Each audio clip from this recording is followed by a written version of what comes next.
So in today's lecture, we will be discussing about data models. What was there in the video? It was simply showing that whenever you are going to build some building or any structure, that firstly you need to design it. A blueprint or a physical model is designed before designing any of the building or before designing anything. A physical model is there, just like if you want if we can say about a car manufacturing company, what happens, the model is being launched, or at the same time suppose you went to a showroom to buy a mobile phone, then a dummy set is shown to you. So what is that? That is representing the model, how it will actually be working, what will be the various features in that. So that is a model that represents how the actual thing will be working. So similar to all those models, we have data models. Data models are nothing, they are just like any other model which represents something. So we can say a data model is an abstract model that organize elements of data and standardizes how they relate to one another and properties of the real world. So basically, we can say data models are used to represent how the things are actually represented in the real world, how they will be organized and how they will be related to each other. So in today's lecture, we will be discussing about data models and various types of data models. So firstly, but we need to know what is a data model. The definition for data model as per Wikipedia is a data model or is an abstract model that organizes the elements of data and standardizes how they relate to one another and the properties of the real world or entities. Now, what are entities? Entities are nothing else. Entities are simply we say things in the real world, जो चीजें real world में होती हैं उसको हम entity बोल सकते हैं. Now suppose we are creating data database for student, then we say roll number is entity. ठीक है, we can say student is entity, teacher is entity, library is entity. So anything that can be represented in the real world is known as entity, जिसके लिए data हमें store करना होगा जो कहीं ना कहीं पे स्पेस को ऑक्यूपाई करेगा. So that is known as entity. So what is a data model? Simply a representation जो हमें ये चीज बताएगी कि डेटा में जो एलिमेंट्स हैं, डेटा एलिमेंट्स, वो कैसे ऑर्गेनाइज्ड हो रखी हैं और रियल वर्ल्ड में वो कैसे रिलेटेड है.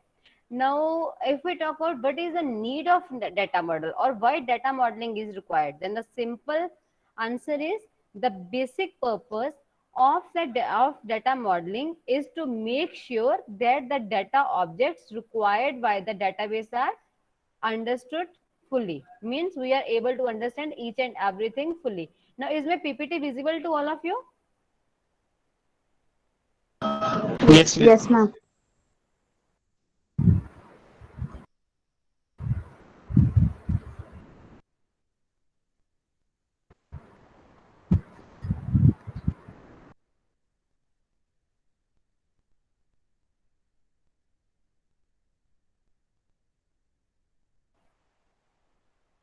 Please respond.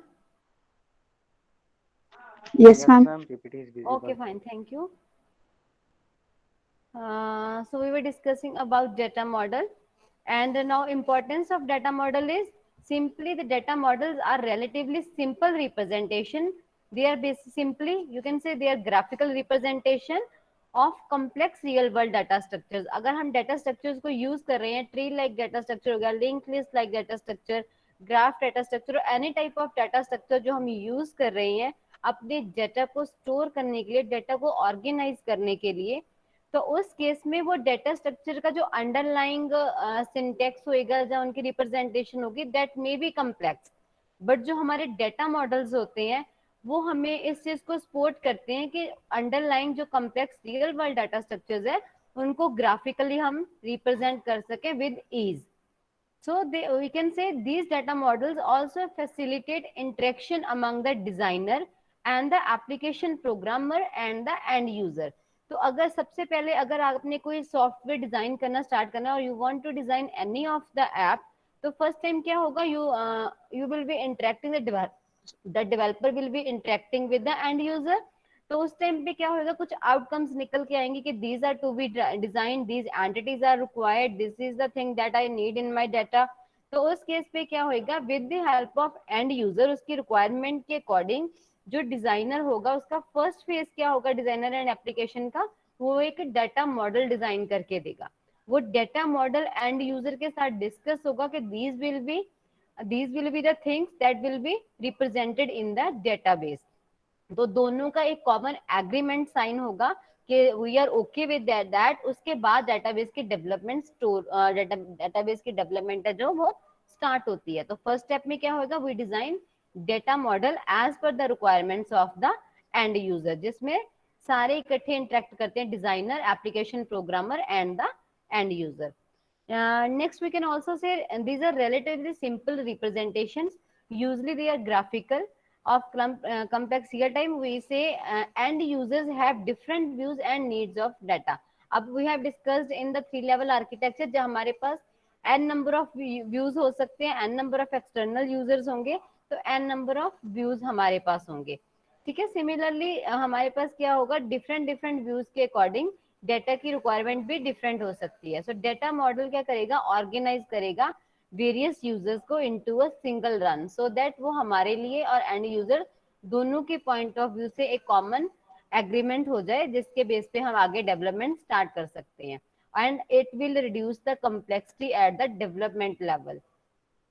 So basically, we have 3 broad categories of data model, types of data model. One is the physical data model, record-based data models, object-oriented data models. So ये broad categories हैं जिनकी आगे further हमारे पास sub categories होती हैं. All these models have your sub categories also. So if we start with the physical data model, anybody having any idea कि what will be a physical data model? Let me continue. Ma'am उसका उसका design No, that is not physical data model. Prototype ma'am हाँ जी, इसमें हम describe करते कि हमारा जो डाटा है वो कैसे मतलब स्टोर होगा हार्डवेयर में, और हाँ that, हाँ जी, that is और how वो the data data is abstraction, stored. Yes, data और वो डाटा एब्स्ट्रैक्शन एब्स्ट्रैक्शन कैसे होगा। एग्जैक्टली। Yes ma'am. तो हमारे पास क्या होगा, वही से जब भी हम फिजिकल डाटा मॉडल की बात करते हैं तो हम जो डीबीएमएस आर्किटेक्चर है उसके फिजिकल लेयर की बात करते हैं, फिजिकल स्कीमा की और इंटरनल स्कीमा की। We discuss in yesterday's lecture की what is internal schema, it is how the data is actually stored in the memory. अब डाटा आपके पास मेमोरी में डिफरेंट डिफरेंट ब्लॉक्स पे हो सकता है। So it is not necessary कि अगर एक क्लास में 100 स्टूडेंट्स हैं तो उनका डाटा एक ही डिस्क पे होगा या एक ही ब्लॉक पे होगा। It may be scattered at different blocks also on different drives also। But हमारा फिजिकल लेवल, फिजिकल स्कीमा क्या इंश्योर करता है कि जब हमें रिक्वायरमेंट है तो वो डाटा मैप होके इकट्ठा रिटर्न हो जाए। ठीक है, so physical data model, we say it is a model, these models are basically used to describe the data at the lowest level, and the lowest level is the internal level or internal schema. It also describes the details of data, how the data is stored in the computer system, that is how the data is stored internally, or how the data is scattered in the memory, or how the data is ordered in the memory. So all these are represented at the physical data models. So they basically ensure कि what will be the various structures of the data and how we can access the data. तो ये सारी चीजें कि data कैसे stored है, ठीक है, कैसे वो लिंक होएगा, कैसे वो रिट्रीव होएगा, mean simply the main focus point कौन सा है यहाँ पे, how, the word is how, कि how the data is stored, how we will be retrieving the data. ये सारी चीजों का आंसर हमें देते हैं फिजिकल डाटा मॉडल। और physical data model is again a level that is dealing with the internal level. तो हम फिजिकल डाटा मॉडल के को डिजाइन करने के लिए लीस्ट कंसर्न्ड होते हैं। we being a database developer, we are not going to design the physical data model। तो ये हमारी लीस्ट यूज में आता है, इसीलिए हम इसको ज्यादा डिटेल में नहीं करते, ना ही आपके सिलेबस में ज्यादा डिटेल में होता है ये, ठीक है, ना ही आपको एग्जामिनेशन पॉइंट ऑफ व्यू से फिजिकल डाटा मॉडल ज्यादा इस पे क्वेश्चन आते हैं, because this is basically internal structure. So we can also say कि physical data model is dependent on the RDBMS, that is it varies on the RDBMS use. जिस type का आप RDBMS use कर रहे हो उसी टाइप से आपका फिजिकल डाटा मॉडल जो होगा वो यूज होगा।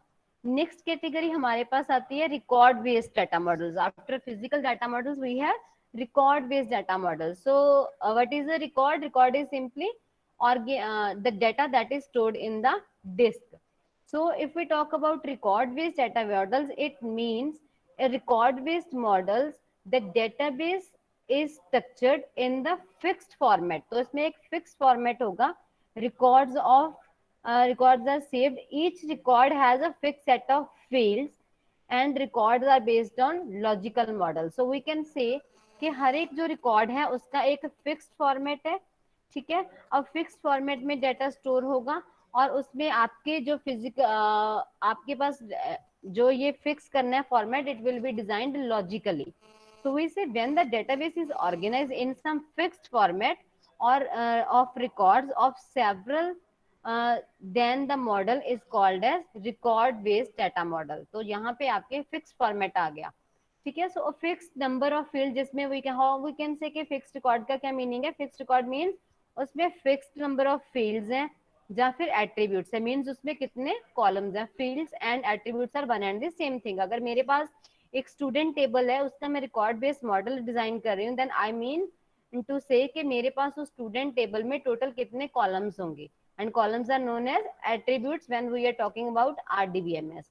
सो उसमें हम ये डिफाइन करेंगे कितने एट्रीब्यूट्स होंगे in each record type and each field is usually of a fix length. हर एक फिक्स लेंथ होगी, क्योंकि जब भी हम कॉलम को डिजाइन करते हैं, suppose I am designing a table named as student, then I decided कि I will be having one roll number column जिसकी डाटा टाइप है नंबर और उसका साइज कितना है 10, मींस मैक्सिमम 10 डिजिट्स हो सकती हैं उसमें।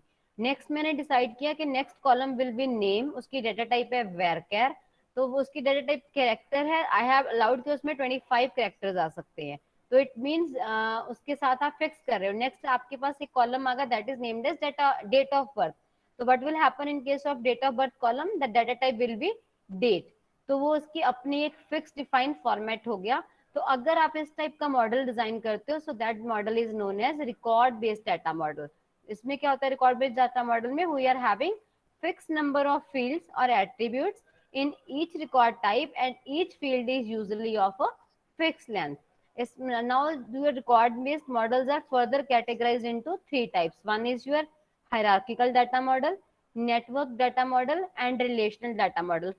From examination point of view, a question comes on in 10 marks, it may be explain various data models. At the same time the question may be give a comparison between hierarchical model, network model and relational model. At the same time there may be a question that differentiate or compare various data models, then again you will be giving a comparison on hierarchical data model, network data model and relational data model. I will be providing you full solution to that 10 marks question also. So let us discuss all these models one by one. So when we are talking about a hierarchical data model, then it simply means a tree-like structure. So a hierarchical data model is basically the oldest type of the model. जो सबसे पहले हमारे पास model आया था उसका वो था हमारे पास hierarchical मॉडल, जिसमें हम tree-like structure में डाटा को मॉडल करते थे। और जो आपका ये मॉडल था, it was developed in 1960 by IBM. Firstly आपका हायरार्किकल मॉडल IBM ने डेवलप किया था इन 1960. So this data model organizes the data in the form of a tree-like structure in which each child can have only one parent. Remember, इसमें condition होती है hierarchical model में, हर एक जो child होता है उसका सिर्फ एक ही पेरेंट होगा। कोई भी चाइल्ड आपके पास ऐसा नहीं होगा जिसका मोर देन वन पेरेंट हो, ठीक है। So if we talk about hierarchical model, it is simply a record based model जो फिक्स्ड फॉर्मेट ऑफ रिकॉर्ड्स के साथ डील करता है, और इसमें मॉडल्स होते हैं, रिकॉर्ड्स की कलेक्शन होती है, रिलेशनशिप्स होते हैं वो लिंक्स के थ्रू रिप्रेजेंट होते हैं। Suppose there is an entity named as employee, now this employee can be permanent, that employee can be on contract basis, that employee may be an intern. तो उस case में क्या हो गया, employee can be categorized into 3 categories. तो उसमें हमारे पास क्या होगा, permanent, this is a child node but it has a single parent, that is employee. Contract is again child of employee and intern is again child of employee. Now suppose permanent के अंदर further categories है manager and software engineer. तो उस case में क्या हो गया, one parent can have multiple childs but each and every child can have only single parent. So this is basically a tree like structure when we are talking about hierarchical data model. So basically logical structure is represented by an upside down tree. So whenever we are talking about a hierarchical data model, we say the database model that is based on the hierarchical data model comprises a set of records connected via the link, that is one to another link is also possible. So what is a link? Link is simply an association between two or more records. So each parent can have many children, but at the same time one child can have only one parent. It can't have more than one parent. So a database record type comprises, it may comprise a number of segment types, or they are basically arranged in the hierarchies, and that are connecting with the root segment. So this is simply a tree like structure, nothing is complex in hierarchical data model. So these are the few advantages and disadvantages of hierarchical data model. So advantages is firstly simplicity, because the designing is very simple. Why it is called simple? Because इसमें हमारे पास क्या आएगा, हमने जब भी एक designing करनी है, सपोज इन दिस केस कोई फर्दर एम्प्लॉय की कैटेगरी बनानी है, you will simply add record over here और उसको आप इससे लिंक कर दोगे. सो डिजाइनिंग जो हमारे पास हो जाती है सिंपल है और इजी टू अंडरस्टैंड भी है. सिंपल है, इजी टू अंडरस्टैंड है, because if we want to say कि पेरेंट नोड किससे रिलेटेड है, then we can say this permanent node is related with manager and software engineer. Also this permanent node is related with employee. So this is a simple structure. Data integrity, what do you mean by data integrity? It means you can apply constants. अब हमारे पास columns and fields की बात कर रहे हैं, तो हर एक column पे, हर एक एट्रीब्यूट पे अपनी रिक्वायरमेंट के अकॉर्डिंग आप इंटीग्रिटी कांस्टेंट अप्लाई कर सकते हो. Like we can say if we are talking about employee, इस एम्प्लॉय की रिकॉर्ड टाइप क्या होगी, स्ट्रिंग होगी. तो लाइकवाइज आप उसमें डिफाइन कर सकते हो. आप ये भी डिफाइन कर सकते हो कि एम्प्लॉय में कोई डुप्लीकेट एंट्री ना हो, तो आप इस पे इंटीग्रिटी कांस्टेंट अप्लाई कर सकते हो इस रिकॉर्ड पे कि employees should have unique values. तो that is we say integrity can be enforced. Next is data security. Obviously data is secure. Again if you look at this point, but will we say कि जो data employ का है, ठीक है, वो किससे related है, परमानेंट से. तो जो परमानेंट है वो अपने पेरेंट की प्रॉपर्टीज को इनहेरिट कर सकता है. One child can inherit the properties of parent, ठीक है, बट पेरेंट, तो इस केस में permanent can hire the properties of employee. But जो परमानेंट एम्प्लॉय है उससे जो कॉन्ट्रैक्ट वाले एम्प्लॉयज हैं उनकी डिटेल्स हिडन है, because there is no relationship between permanent and contract. So यहाँ पे क्या आ रही है, एब्स्ट्रैक्शन आ रही है. The details of this record is hidden from the details of this record. So level of abstraction is provided, unwanted details are hidden. So we say data security. जब details आप hide कर सकते हो unwanted details, it means we say data is secure. Efficiency, because data is easy to access, so we say efficiently we can access the data. So easy availability of expertise, because जो हमारा tree structure होता है, tree data structure is a simple data structure, तो इसमें इसको understand करना बहुत easy है, इसको अप्लाई करना, इम्प्लीमेंट करना इजी है. तो ऑब्वियसली इसमें कोई भी बहुत इजीली एक्सपर्ट बन सकता है. सो हमारे पास नंबर ऑफ एक्सपर्ट्स अवेलेबल है.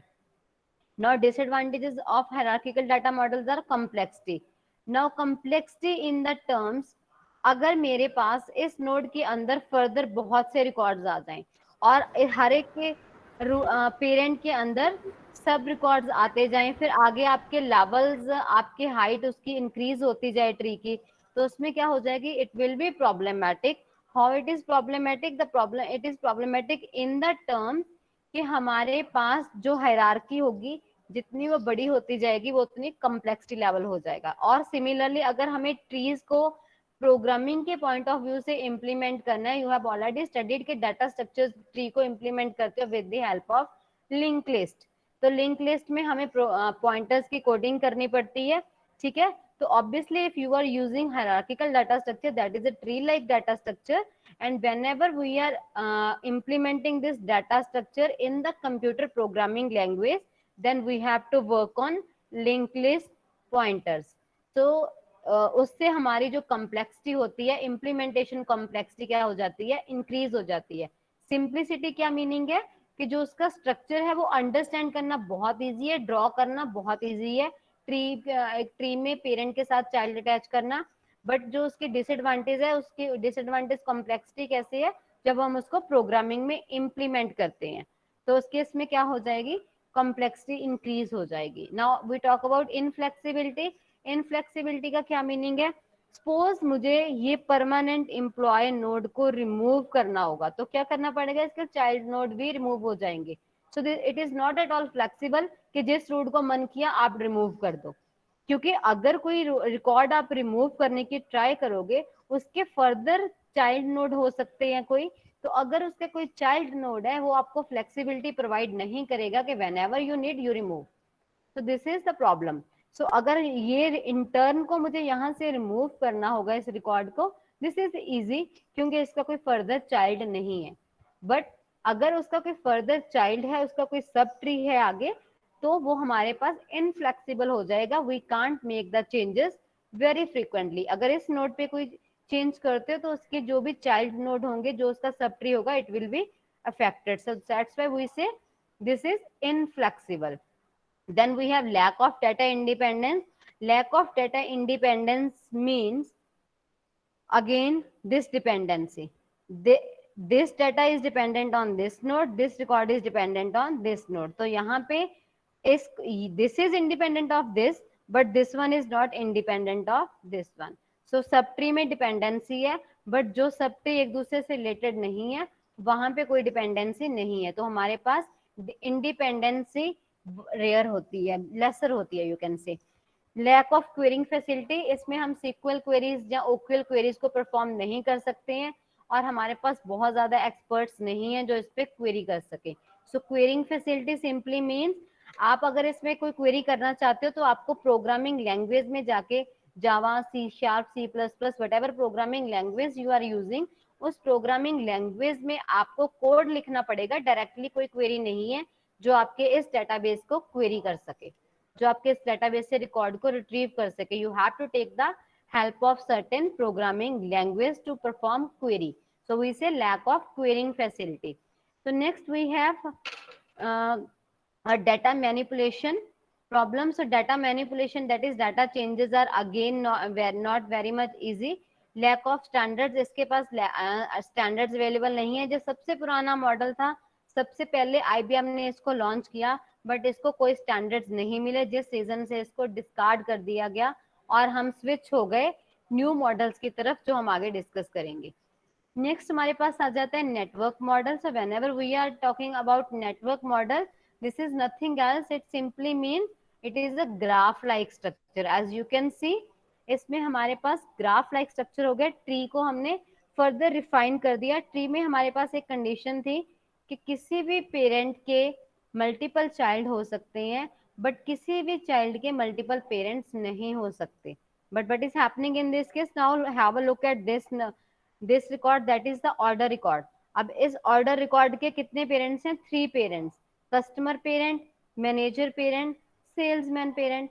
सिमिलरली आइटम्स जो है, आइटम का सिंगल पेरेंट है, ठीक है, बट इनके कस्टमर के, मैनेजर के एंड सेल्समैन के सिंगल पेरेंट है। बट रियल टाइम में क्या हो सकता है, हमें रिक्वायरमेंट हो सकती है कि one child need to be connected with more than one parent.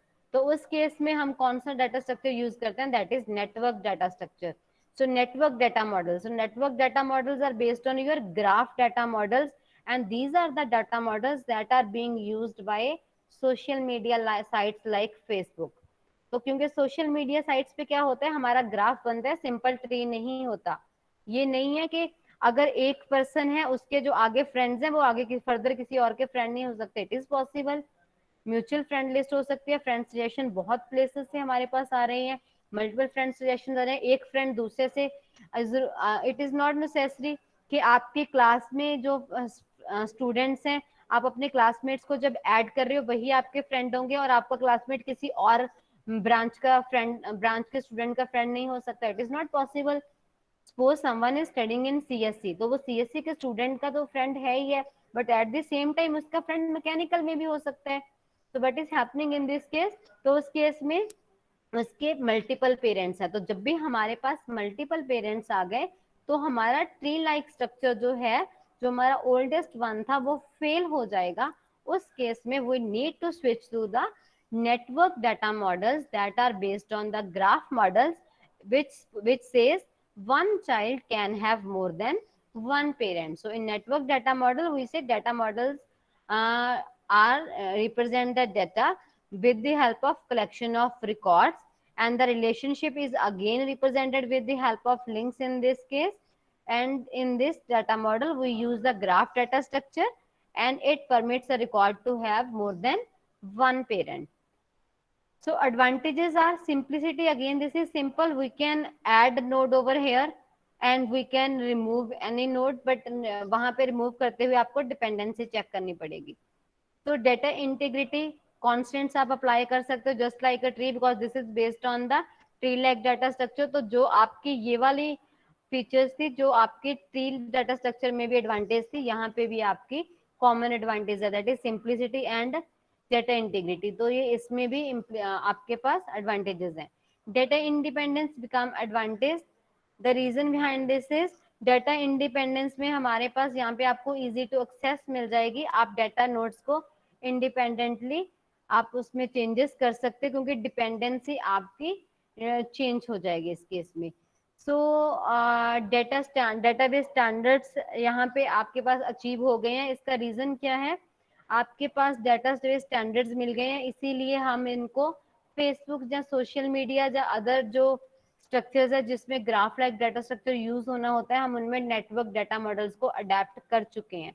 हमने कहीं पे भी हायरार्किकल डाटा मॉडल्स को अडेप्ट नहीं किया, they are lacking in standards, but network data models are having standards, and it has been proved by, because they are being used in many of the sites and social media sites. So we are following network data models. So the basic disadvantage is system complexity. Again, whenever we are trying to implement graph based data structure, we need the help of linked list and your pointers. So in that case the system will become complex to handle. And then lack of structural independence. What do you mean by structural independence? Structural independence means structure change करना difficult है। Data independence क्या होता है, यहाँ से data access कर लो, यहाँ से कर लो, यहाँ से कर लो, from wherever you want to access the data, it is easy. अगर आपने डाटा को रिमूव करना है तो वो भी आपका इंडिपेंडेंटली हो जाएगा। स्ट्रक्चर इंडिपेंडेंस क्या होती है, स्ट्रक्चर चेंज करना डिफिकल्ट है। स्ट्रक्चर इंडिपेंडेंस मींस सपोज मेरे पास इस नोड को मुझे रिमूव करना है, तो ये जो नोड है आपका ऑर्डर वाला, ये कई और डिफरेंट नोड से रिलेटेड है, तो यहाँ पे स्ट्रक्चर को एडिट करना will be difficult. Now suppose अगर मैं इस मैनेजर रिकॉर्ड को रिमूव कर दूं, तो मैनेजर के साथ जो ऑर्डर वाला लिंक था, ये लिंक क्या हो जाएगा, कैंसिल हो जाएगा। So this link will be removed, क्योंकि हमने मैनेजर को रिमूव किया तो स्टोर से लेके मैनेजर तक का लिंक रिमूव हो गया, और इसको रिमूव किया तो ये वाला लिंक रिमूव हो गया, ये वाली डिपेंडेंसी खत्म हो गई है। बट कस्टमर और ऑर्डर के बीच में जो रिलेशनशिप था, ये जो रिलेशनशिप है ये अभी भी मेंटेन्ड है। तो स्ट्रक्चर को जब आपने चेंज करना है, you should be very much careful, क्योंकि उस स्ट्रक्चर में बहुत सी चेंजेस आएंगी। So in this example what is happening, one store can have customers, manager, salesman. And customer जो आपके होते हैं वो ऑर्डर कर सकते हैं, मैनेजर उस ऑर्डर को हैंडल करता है, सेल्समैन है वो उस ऑर्डर को आपके तक उसने पहुंचाना है, आपके ऑर्डर को प्लेस करना है, वो सारा कौन देख रहा है, आपका सेल्समैन देख रहा है। अब सेल्समैन क्या करेगा, वो ऑर्डर को भी ट्रैक करेगा और वो ये भी देखेगा कि कौन से डाटा, कौन सी आइटम है जिस आइटम के लिए ऑर्डर प्लेस हुआ है। So there is multi dependency in graph. तो अगर मल्टी डिपेंडेंसी आ गई तो स्ट्रक्चर को एडिट करने में you will be facing many of the challenges. तो नेक्स्ट हमारे पास आ जाता है relational data model. I will be taking your queries with in 5 minutes. So relational data models में हमारे पास क्या आता है, this is the RDBMS model. Basically this is RDBMS, जिसमें हमारे पास टेबल्स होती हैं, कॉलम्स होते हैं और रोज होती हैं। So relational data model is nothing else, it is a model that we are designing in any of the platform with the help of SQL language. So relational data model uses tables to represent the data models and the relationship among these data. So each table can have multiple columns. Each column is identified by a unique name. हर एक column का एक name होगा and this is a low level model. This is again easy to design. So हमारे पास student ID हो गया, name हो गया, age हो गया और subject list में सब्जेक्ट आईडीज हो गए, नेम हो गए, टीचर हो गया। उसके बाद में हमारे पास क्या आ गया, कौन सा स्टूडेंट कौन से सब्जेक्ट को स्टडी करे और उसमें उसके कितने मार्क्स हैं। Suppose student ID 1 is name is अकॉन, so this is studying Java और जावा में उसके कितने मार्क्स आए हैं 93। Likewise so this student has 78 marks in C++।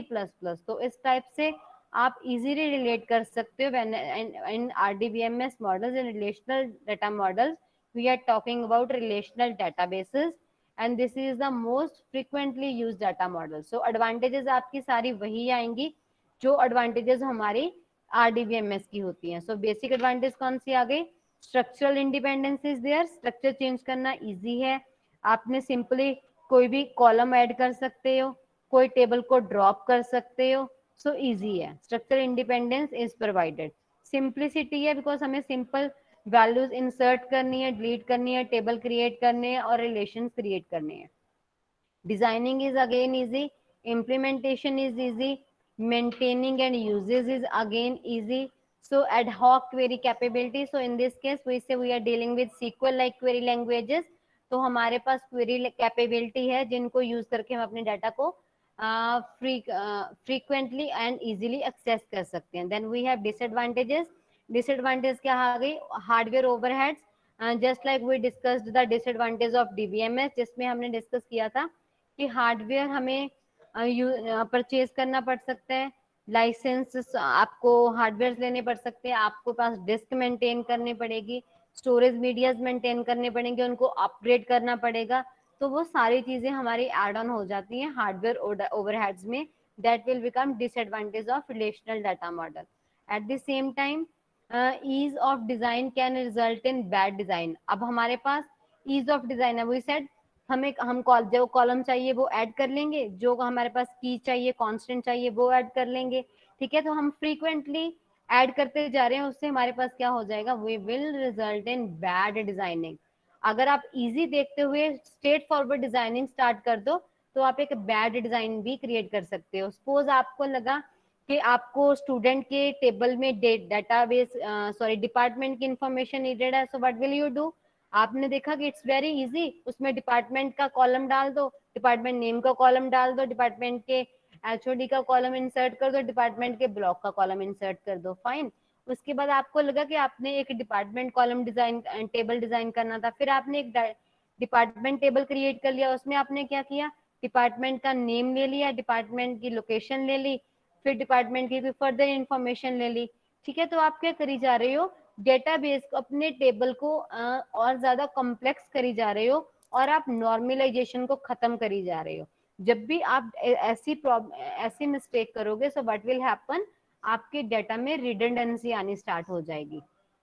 और वी से कि हमें डेटाबेस पे से क्या करना होता है, रिडंडेंसी को रिमूव करना है, because redundancy leads to inconsistency of the data. तो वो इनकंसिस्टेंसी अगर आपने रिमूव करनी है, so what we need to do, आपको डेटाबेस को नॉर्मलाइज्ड डिजाइन करना पड़ेगा। डोंट ओनली से कि डेटा जो रिलेशन मॉडल है ये इजी है, सिंपल है, तो हम जैसे चाहें उसको डिजाइन कर देंगे। Obviously it is simple, you are designing with simplicity, but उसमें प्रॉब्लम क्या है, this simplicity will lead to a bad design, और bad design means redundancy. Redundancy से क्या हो जाएगा, डाटा इनकरेक्ट स्टेट में जाना स्टार्ट हो जाएगा और इन डाटा में इनकंसिस्टेंसी आ जाएगी। नेक्स्ट हमारे पास आ जाते हैं ऑब्जेक्ट बेस्ड डाटा मॉडल्स, जिसमें we are having 3 categories, object oriented data model, semantic data model, ER data model. Again if you talk about examination point of view, इसमें हमारे पास मोस्ट इंपॉर्टेंट मॉडल जो है वो आपका है ईआर डाटा मॉडल. जो previous model थे record based data model, उसमें आपको क्वेश्चन आता है comparison of hierarchical, network and relational data model. वो आपको 10 मार्क्स में आता है कि compare all the 3 models, that is hierarchical data models, network data model and your relational data model. तो ऑब्जेक्ट बेस्ड डाटा मॉडल की कैटेगरी में आपको क्वेश्चन आता है ईआर डाटा मॉडल में. ये क्वेश्चन कैसे आता है, आपको एक केस स्टडी आ जाती है कि this is the case study, आपने कोई स्टूडेंट डेटाबेस डिजाइन करना है, उसमें ये मेरी रिक्वायरमेंट्स है, ये कॉलम्स होने चाहिए, एक ईआर डायग्राम बना के दो. लाइकवाइज तो ईआर डायग्राम ड्रॉ करने पे 10 मार्क्स का क्वेश्चन आता है. So tomorrow's lecture will be on ER data model, जो हम डिटेल में डिस्कस करेंगे.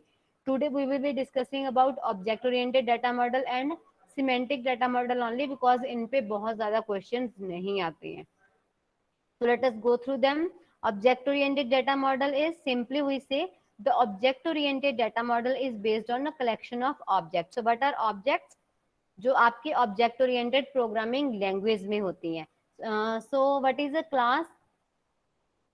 Class is a collection of similar type of objects. तो objects क्या होती हैं? Object is instance of a class. ठीक है, तो वो जो ऑब्जेक्ट्स हमारी होती हैं वो हमारी क्या होती है, उनकी कलेक्शन से जो हम मॉडल डिजाइन कर रहे हैं उसको हम बोलते हैं object oriented model. So object oriented model is nothing, it is based on any of the object oriented programming language, and it represents the collection of objects, collection of classes, how one object is related to other object, how one class is related to another class, what is the inheritance, what is polymorphism, what is abstraction, what is data independence. जो भी आपके object oriented programming language के features होते हैं वो सारे के सारे फीचर आ जाते हैं आपको ऑब्जेक्ट ओरिएंटेड डाटा मॉडल में. ये हम डिटेल में करेंगे जब हम डिस्कस करेंगे ऑब्जेक्ट ओरिएंटेड डेटाबेसेस, क्योंकि ऑब्जेक्ट ओरिएंटेड डाटा मॉडल में आपको 10 मार्क्स में क्वेश्चन नहीं आता. आपको जो क्वेश्चन आता है वो आपको आता है ऑब्जेक्ट ओरिएंटेड डेटाबेसेस पे. तो object oriented databases is the last module of your syllabus. So for right now, when we are discussing about object oriented data model, it is sufficient to know what is object oriented data model. So what is object oriented data model? It is a model that is based on collection of objects. So basically an object contains values that is stored in instance variable within the object. So object contains bodies of code that operate on that particular object. So advantages क्या है इसकी? It represents relationship explicitly, supporting both navigated and associative access of information. ये easy to draw होगा, तो आप easily एक object से दूसरी ऑब्जेक्ट से नेविगेट कर सकते हो, उनमें एसोसिएशन लिंक्स डिजाइन कर सकते हो. तो ऑब्जेक्ट ओरिएंटेड डेटाबेस सिस्टम्स होते हैं वो आपके सारी एप्लीकेशंस को सूट नहीं करते. Only few applications are being suited with the help of object oriented databases. So we need to design object oriented data model. अगर आप object oriented data model बना लोगे तो आप easily design कर सकते हो अपने object oriented database को. So that is the advantage of object oriented data model, because it supports to decide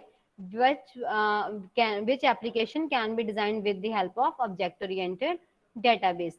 Next हमारे पास advantage है, it is difficult to maintain when the organization information changes. So इसमें आपके पास sorry, this is a disadvantage, this is not advantage. It says it is difficult to maintain when organization information changes. So this point is under disadvantage. It says कि अगर आप अपनी organisation के structure को frequently change करते हो तो आपको ऑब्जेक्ट ओरिएंटेड डाटा मॉडल को मेंटेन करना डिफिकल्ट हो जाएगा. सो this is one example of object oriented data model. And this is relational data model. Relational data model में हमारे पास क्या है, 3 टेबल्स. ठीक है, सो दीज टेबल्स कौन सी हैं? One table is customer. इस कस्टमर टेबल में हमारे पास क्या है, कॉलम्स है ID, S name and F name.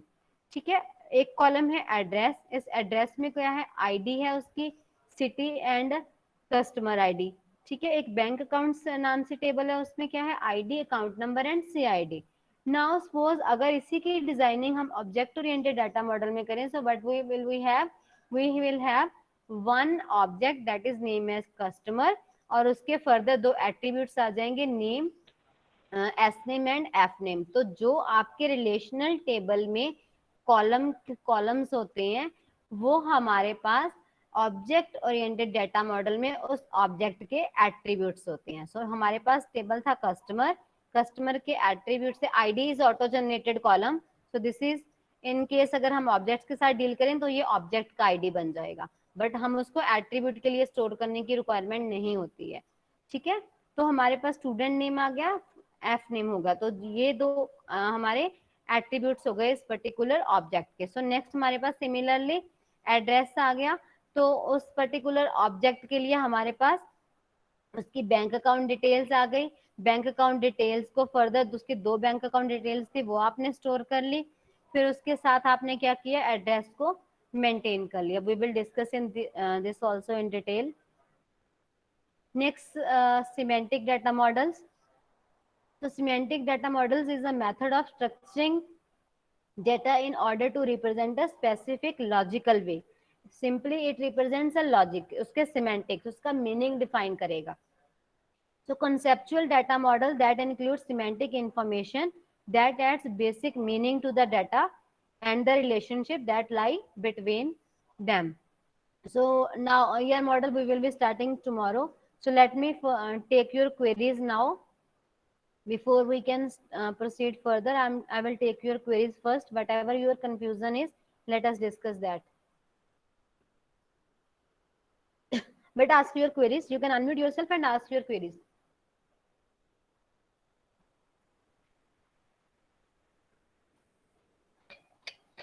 Relational data model कहाँ यूज होता है? But your voice is not audible. I'm not getting your voice.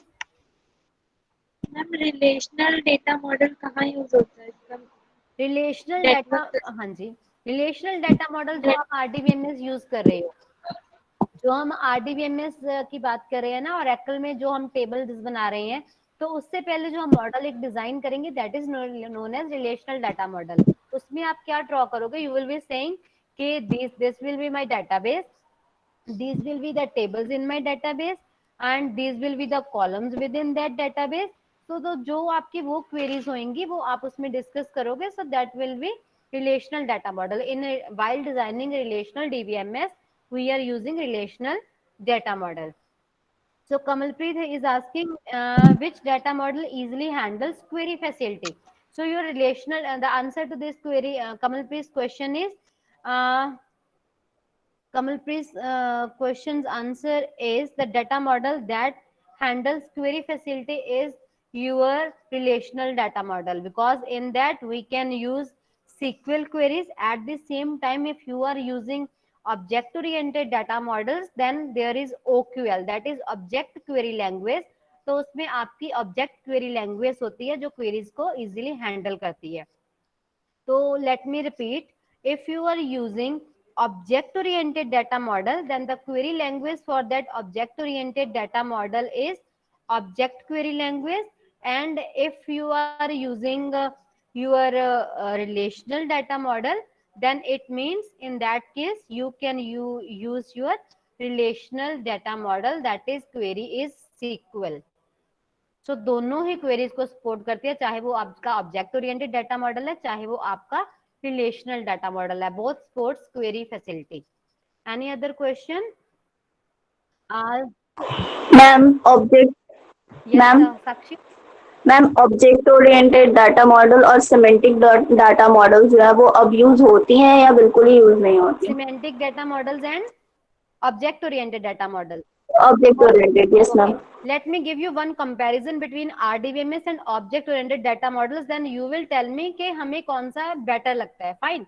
सो जो हमारा रिलेशन एक आप ऑब्जेक्ट ओरिएंटेड प्रोग्रामिंग में सॉफ्टवेयर को डेवलप करते हो, ठीक है, तो object oriented programming language, let us से यू आर यूजिंग जावा, आप कोडिंग कर रहे हो जावा में, तो जो आपका जावा है उस पे आप क्या करते हो, ऑब्जेक्ट्स क्रिएट करते हो, फंक्शंस क्रिएट करते हो, इनहेरिटेंस करते हो, जो फंक्शंस आपने यूज किए ऑलरेडी क्रिएटेड फंक्शंस हैं उनको आप अपने एग्जिस्टिंग कोड में यूज करते हो, ठीक है, और फिर आप उसमें इनहेरिटेंस भी करते हो, डाटा को हाइड भी करते हो, एब्स्ट्रैक्शन भी करते हो। पॉलीमॉर्फिज्म भी करते हो। तो जितने भी हमारे फीचर्स होते हैं ऑब्जेक्ट ओरिएंटेड प्रोग्रामिंग लैंग्वेज के, ठीक है, वो हम सारे यूज करते हैं when we are designing any of the software, any of the app. So अगर मैं RDBMS की बात करूं, यहाँ पे जो मेरा RDBMS है, it is not supporting polymorphism, it is not supporting encapsulation feature, it is not supporting your data inheritance। अगर data inheritance मुझे यूज करनी है RDBMS में, तो मुझे क्या करना पड़ेगा, दो टेबल्स को रिलेट करना पड़ेगा। अगर मुझे दो टेबल से डाटा चाहिए तो मैं क्या करूंगी, दो टेबल्स को ज्वाइन करके या उन पे सब क्वेरी लगा के दोनों टेबल से डाटा को फैच करूंगी, ठीक है। बट अगर मेरे पास एक फैसिलिटी होती, फैसिलिटी होती कि आप प्रॉपर्टीज को इनहेरिट कर सको व्हेनेवर रिक्वायर्ड, तो वो मेरे लिए टास्क क्या हो जाती, इजी हो जाती। तो अगर हम डिजाइनिंग अपने डेटाबेस की ऑब्जेक्ट ओरिएंटेड पैराडाइम में कर रहे हैं, we are using object oriented programming paradigm, then which one will be beneficial, object oriented programming, object oriented database और simply RDBMS? Now tell me.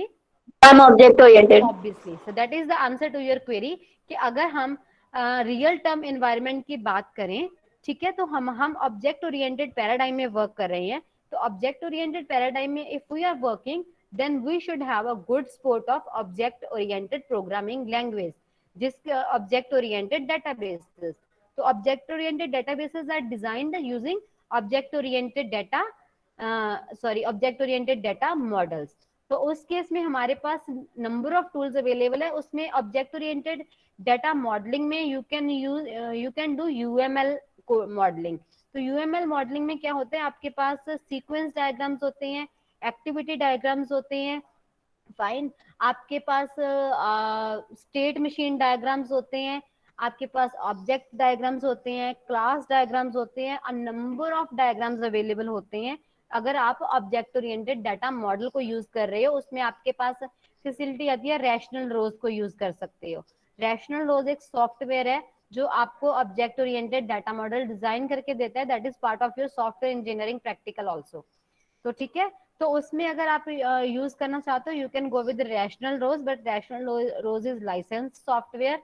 So alternative to that is there are other alternative free open source software also available, तो आप उनको use कर सकते हो, ठीक है। Rational रोज की अगर किसी को क्रैक मिल जाता है, then you can go with Rational Rose also, ठीक है। बट अगर हम RDBMS के एनवायरनमेंट की बात करें, उसके कुछ लिमिटेशंस हैं, and the first foremost limitation is, एक तो हम उसमें सिंपली टेक्स्ट डाटा को स्टोर कर रहे हैं, फाइन, और एट द सेम टाइम वो आपके पास ऑब्जेक्ट ओरिएंटेड की जो फीचर्स हैं उनको सपोर्ट नहीं करता।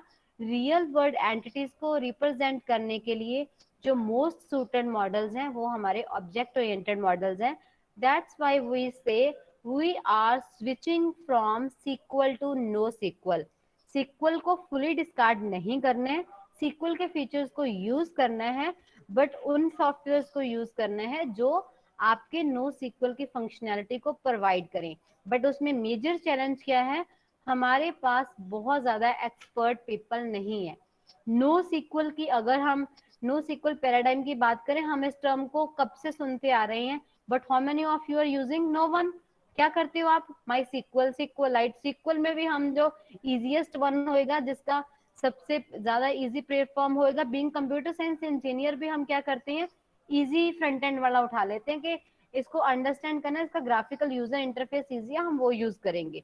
बट हमें कॉम्प्लेक्सिटी की तरफ मूव करने से, अगर हम कॉम्प्लेक्सिटी की तरफ मूव करेंगे, towards complexity if we are moving and we are switching that paradigm, तब भी हम बोल सकते हैं कि object oriented databases are fully adapted by each and every person and we have experts in that, but right now we are not having experts in object oriented databases, that's why still we are using RDBMS।